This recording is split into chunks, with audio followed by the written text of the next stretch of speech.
Hello friends. Previous video में हम लोगों ने बात की managerial remuneration in case where there is adequate profit. अब इस वीडियो में हम लोग डिस्कशन करेंगे कि अगर कंपनी के पास में इनएडिक्वेट प्रॉफिट है तो कैसे मैनेजरियल रेमुनरेशन दिया जाएगा, इसके बारे में अभी डिस्कशन होगा। ओके, तो गाइस मैं सबसे पहले ही आपको बता दूं, जब एडिक्वेट प्रॉफिट है, सफिशिएंट प्रॉफिट है, तब तो परसेंटेजेस दिए हुए हैं। बट तब क्या होगा कि जब कंपनी का इनएडिक्वेट प्रॉफिट है, इनसफिशिएंट प्रॉफिट है, या मान के चलो प्रॉफिट ही नहीं है, तो क्या ऐसे केस में मैनेजर्स को रेमुनरेशन ही नहीं दोगे? तो जवाब है बिल्कुल नहीं। भाई मैनेजर तो मेहनत कर रहे हैं तो उनको तो रेमुनरेशन मिलना चाहिए। समझ में आ रही है बात आपको? तो अकॉर्डिंगली अगर कंपनी के पास इनएडिक्वेट प्रॉफिट है या फिर प्रॉफिट ही ना हो तो भी रेमुनरेशन दिया जाएगा, बट वो किन लिमिट्स में दिया जाएगा ये हमें देखना है। ये स्टार्ट करने से पहले बोलना चाहूंगा बच्चों, जब भी इनएडिक्वेसी ऑफ प्रॉफिट है या प्रॉफिट ही अवेलेबल नहीं है तो आपको इफेक्टिव कैपिटल के अकॉर्डिंग रेमुनरेशन देना पड़ेगा। सवाल है सर, इफेक्टिव कैपिटल क्या होता, कैसे निकालते? तो ये हम लोग इसी वीडियो में आगे चल के देखेंगे। ओके, चलो तो बात करते हैं टेबल की। टेबल दिया है आपके सामने जिससे आप अंदाजा लगा सकते हो कि कैसे कैसे रेमुनरेशन दिया जाएगा। आपको लेफ्ट हैंड साइड में जो कॉलम दिख रहा है, यहाँ पे इफेक्टिव कैपिटल है, मतलब आपकी इफेक्टिव कैपिटल की कितनी रेंज है उसके अकॉर्डिंग आपका लिमिट ऑफ रेमुनरेशन साइड में दिया गया है। ओके, तो आपका अगर ध्यान होगा तो यहाँ पे आपको दिख जाएगा लिमिट ऑफ ईयरली रेमुनरेशन। क्या बोल रहा हूं मैं? ईयरली रेमुनरेशन, साल का रेमुनरेशन कितना रहेगा ये आपको राइट हैंड साइड के कॉलम में दिखाई देगा। तो मान लीजिए किसी की इफेक्टिव कैपिटल निगेटिव है या 5 करोड़ से नीचे है। ठीक है, निगेटिव इफेक्टिव कैपिटल का मतलब है कि आपका लेट्स से कैपिटल एकदम माइनस में गया है due to accumulated losses. Okay, तो अगर निगेटिव इफेक्टिव कैपिटल है या फिर कैपिटल इफेक्टिव कैपिटल 5 करोड़ से नीचे की है, डोंट फॉरगेट 5 करोड़ से नीचे बोल रहा हूं। ओके, तो ऐसे केस में मैनेजरियल रेमुनरेशन की लिमिट कितनी रहेगी बच्चों? 60 लाख की रहेगी एक साल के अंदर। ओके, एक साल की लिमिट कितनी रहेगी? 60 लाख की रहेगी। लेकिन अगर मान लीजिए इफेक्टिव कैपिटल 5 करोड़ से ऊपर या 5 करोड़ या उसके ऊपर लेकिन लेस देन 100 करोड़ है, I am repeating once again, effective capital या तो 5 करोड़ या उससे ऊपर है, लेकिन किसके नीचे बताना? 100 करोड़ के नीचे होगी, तो इफेक्टिव कैपिटल ऐसे रहने के बाद आपका रेमुनरेशन ऑफ दिस पर्टिकुलर, जो भी पर्टिकुलर मैनेजर होगा उसका 84 लाख पे उसका रेमुनरेशन स्टिक करके रहेगा। I am repeating once again, negative effective capital या 5 करोड़ तक की इफेक्टिव कैपिटल है तो 60 लाख पूरे साल का रेमुनरेशन हो सकता है। लेकिन 5 करोड़ या उससे ऊपर लेकिन 100 करोड़ से नीचे इफेक्टिव कैपिटल होगी तो मैनेजरियल रेमुनरेशन 84 लाख तक का होगा। ओके, ये बातें आप लोग अच्छे से याद रखना। लेकिन अगर मान लीजिए आपका इफेक्टिव कैपिटल जो है वो 100 करोड़ या उसके ऊपर है, व्हाट आई एम टेलिंग, आपका इफेक्टिव कैपिटल मान लीजिए 100 करोड़ या उसके ऊपर लेकिन लेस देन 250 करोड़ है, 250 करोड़ के नीचे है, तो आपकी रेमुनरेशन की लिमिट कितनी रहेगी? 120 लाख की रहेगी। ओके, देखो ये लिमिट्स याद ही रखने पड़ेंगे बिकॉज इसी के बेसिस पे आप लोग आंसर अच्छे से कर पाओगे। और ये भी मत भूलना, ये सब चीजें कब अप्लाई होगी बताओ? जब आपका इनएडिक्वेट प्रॉफिट है। एडिक्वेट प्रॉफिट है तो मैंने बाजू में ही आप लोगों को यहाँ पे परसेंटेजेस लिख के दिया हो, बट जब इनएडिक्वेट प्रॉफिट होगा तो आपको इन लिमिट्स के अकॉर्डिंग वर्क करना पड़ेगा। ओके, तो प्लीज टेल मी, अगर नेगेटिव या 5 करोड़ तक की आपकी इफेक्टिव कैपिटल है, 60 लाख का आपका ईयरली रेमुनरेशन होगा। 5 करोड़ या उसके ऊपर होगा लेकिन 100 करोड़ से नीचे है तो 84 लाख का आपका क्या रहेगा बताओ? ईयरली रेमुनरेशन रहेगा। 100 crore and above but less than 250 crore है। ओके, तो ऐसे केस में 120 लाख का आपका रेमुनरेशन हो जाएगा। ओके, लेकिन याद रखो बच्चों, अगर 250 करोड़ या उससे ऊपर आप लोगों का इफेक्टिव कैपिटल चला जाए तो यहाँ पे आपका रेमुनरेशन जो है 120 लाख, और उसके बाद यहाँ पे चेक करना प्लस मतलब 120 लाख तो रहेगा ही रहेगा, लेकिन उसके ऊपर plus 0.001% of what of effective capital in excess of 250 crore. मतलब अगर 250 करोड़ के ऊपर लेट से 50 करोड़ ऊपर जाता है तो 300 करोड़ का इफेक्टिव कैपिटल होगा, तो 120 लाख तो होगा ही होगा, लेकिन 250 के ऊपर 300 कितना ज्यादा है, 50 करोड़। तो उस 50 करोड़ पे 0.01% का आपका क्या लगेगा बताओ, वहां पे आपका परसेंटेज लग जाएगा और उतना रेमुनरेशन मिलने लग जाएगा। ओके, तो this is the limit for या yearly limit for your managerial remuneration जब भी आपके पास इनएडिक्वेट प्रॉफिट हो। तो बताओ नेगेटिव या 5 करोड़ तक की आपकी, अगर लेस देन 5 करोड़ तक की इफेक्टिव कैपिटल पे 60 लाख, 5 करोड़ या उसके ऊपर बट 100 करोड़ के नीचे है 84 लैक्स, 100 करोड़ या उसके ऊपर लेकिन 250 करोड़ तक 120 लाख, 250 करोड़ और अबव तो 120 lakh plus 0.01% of effective capital in excess of what 250 crore. ये ऐसी आपकी लिमिट्स रहेगी।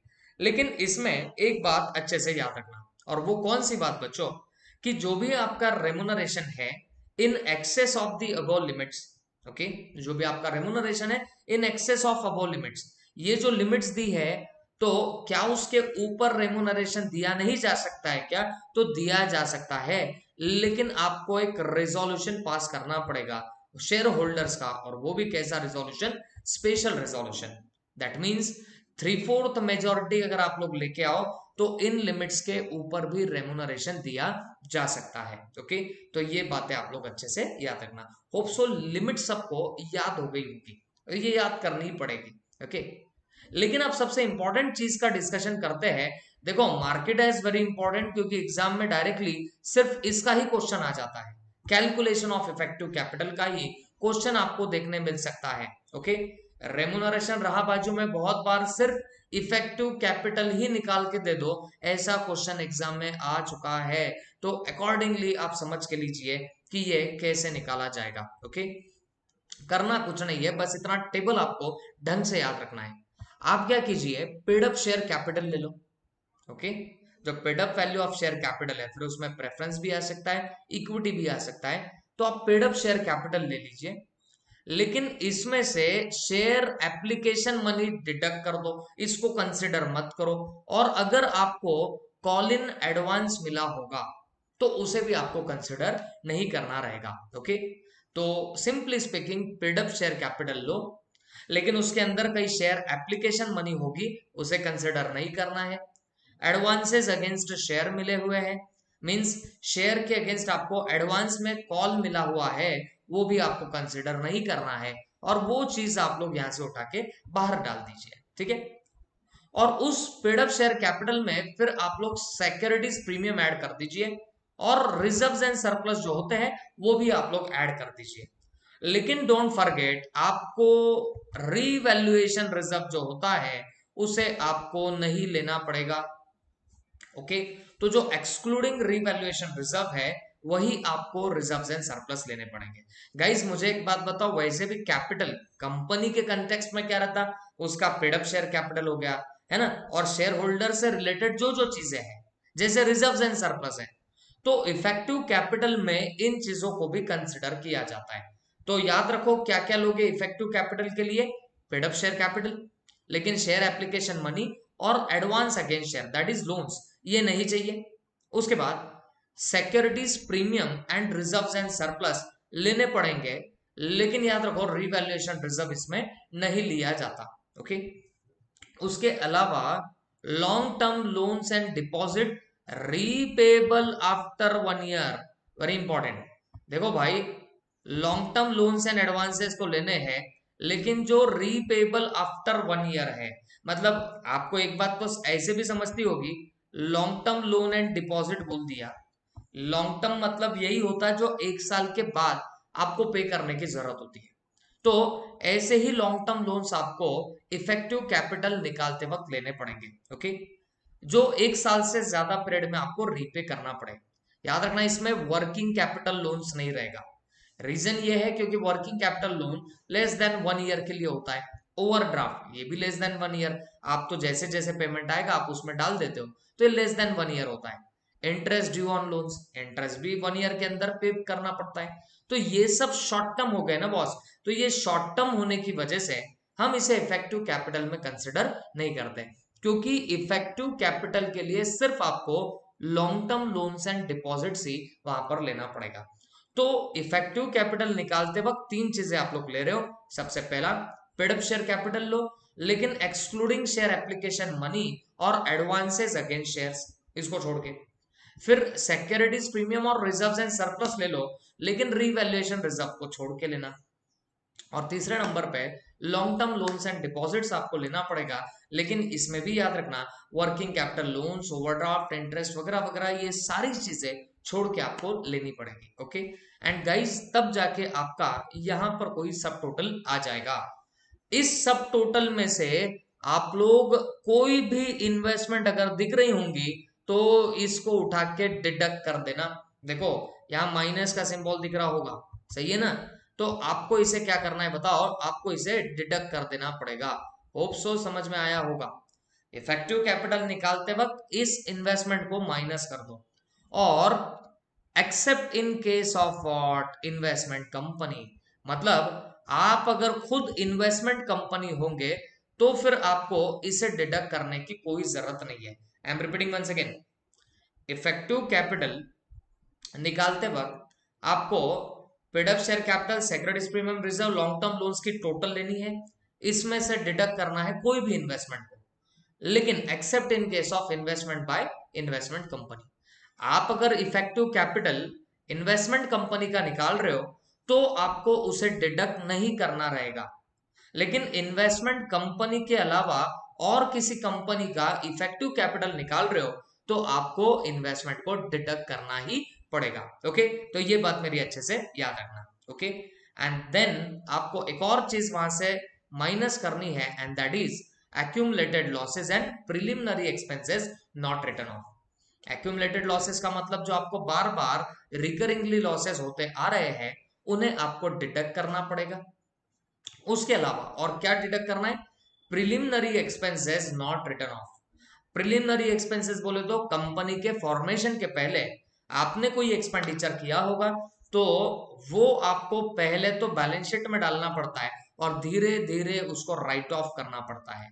तो जो प्रिलिमिनरी एक्सपेंसेस अभी तक रिटर्न ऑफ नहीं हुए उसको भी माइनस करके ही फिर आपको इफेक्टिव कैपिटल निकालनी पड़ेगी। ओके, तो this is all about the table regarding your effective capital. I am telling you 5-5 mark के लिए क्वेश्चन नंबर 6 में इसके सवाल आते हैं गाइज। अच्छे से बस इतना जो बता रहा हूं ढंग से याद कर रख लो, आपके 5 मार्क फिक्स हो जाएंगे। तो एक बार लास्ट टाइम रिवाइज करते हैं। पेड अप शेयर कैपिटल आपको लेनी है, लेकिन share application money, advances against shares छोड़ के। Securities premium, reserves and surplus लेना है, रीवैल्यूएशन रिजर्व को छोड़ के। Long term loans and deposit लेने हैं जो 1 साल से ज्यादा पीरियड में रीपे करने की जरूरत रहेगी। फिर उसमें working capital loans, overdraft, interest due वगैरह वगैरह ये सब कुछ नहीं आएगा। ठीक है, फिर सब टोटल ले लीजिए, उसमें से एग्रीगेट ऑफ एनी इन्वेस्टमेंट आपको माइनस करनी पड़ेगी। ओके, इन्वेस्टमेंट्स डिडक्ट करनी पड़ेगी अगर आप इन्वेस्टमेंट कंपनी ना हो तो। But if you are investment company तो आपको क्या करना पड़ेगा, इन्वेस्टमेंट माइनस नहीं करना पड़ेगा, याद रखना मेरी बात। और लास्ट में accumulated losses and preliminary expenses not return of, तो ये भी आपको वहां से माइनस करना पड़ेगा। एंड गाइस, जो भी आपके हाथ में फिर फिगर आने वाला है वो आपका क्या रहेगा बताओ, इफेक्टिव कैपिटल बोला जाएगा। ओके, होप सो सबको ये चीजें अच्छे से समझ में आई होगी। Thank you very much.